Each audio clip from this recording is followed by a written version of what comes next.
Congressman, so good to see you. I wonder if I could get your reaction to the former President Poroshenko there and his resolve to, if the time is now and if it comes to that, he is putting his life on the line to help save his country.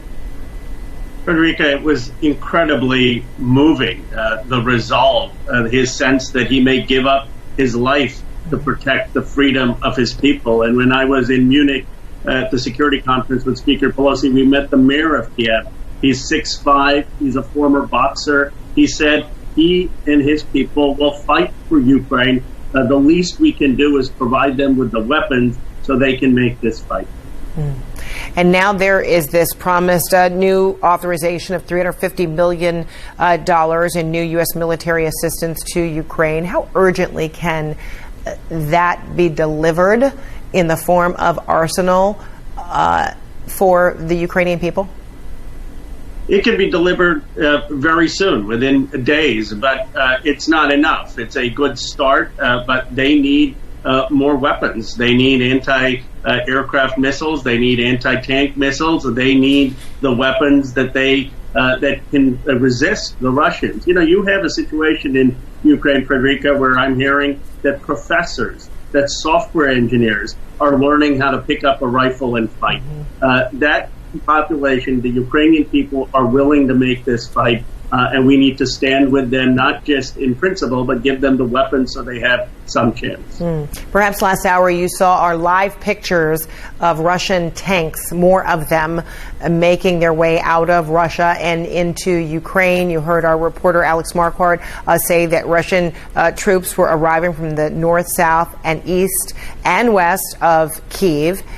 And now there are, concerns about how quickly Russia can be crippled.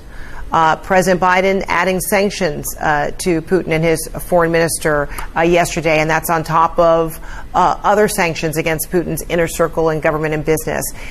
Is it your feeling that these sanctions, or even President Biden weighing whether to remove Russia from SWIFT, this banking network, will in any way deter, cripple, stop Russia?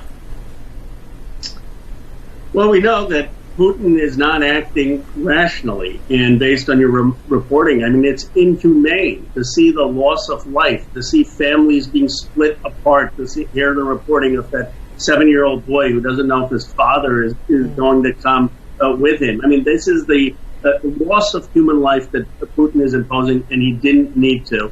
The president's handling it absolutely correctly. He is escalating the sanctions. I'm confident that he will have the sanctions against the SWIFT system. But we need more than the United States. Frankly, we need China to also impose sanctions. Otherwise, the Russians can get around that. We need India to condemn Putin's aggression. So we have the United States and NATO unified, but we need China and India as well to isolate Russia and bring that pressure on Putin to end this war. Do you feel that India and China will get on board?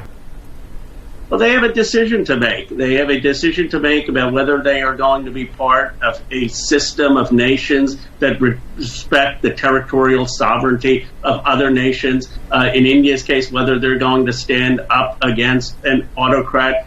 So I'm hopeful that they will, and I know that the President and Secretary of State are doing everything that they can to stand up for principle. The President has done a very good job on getting NATO unified and our allies with a unified response. All right, Congressman Khanna, thank you so much for being with us. Appreciate it.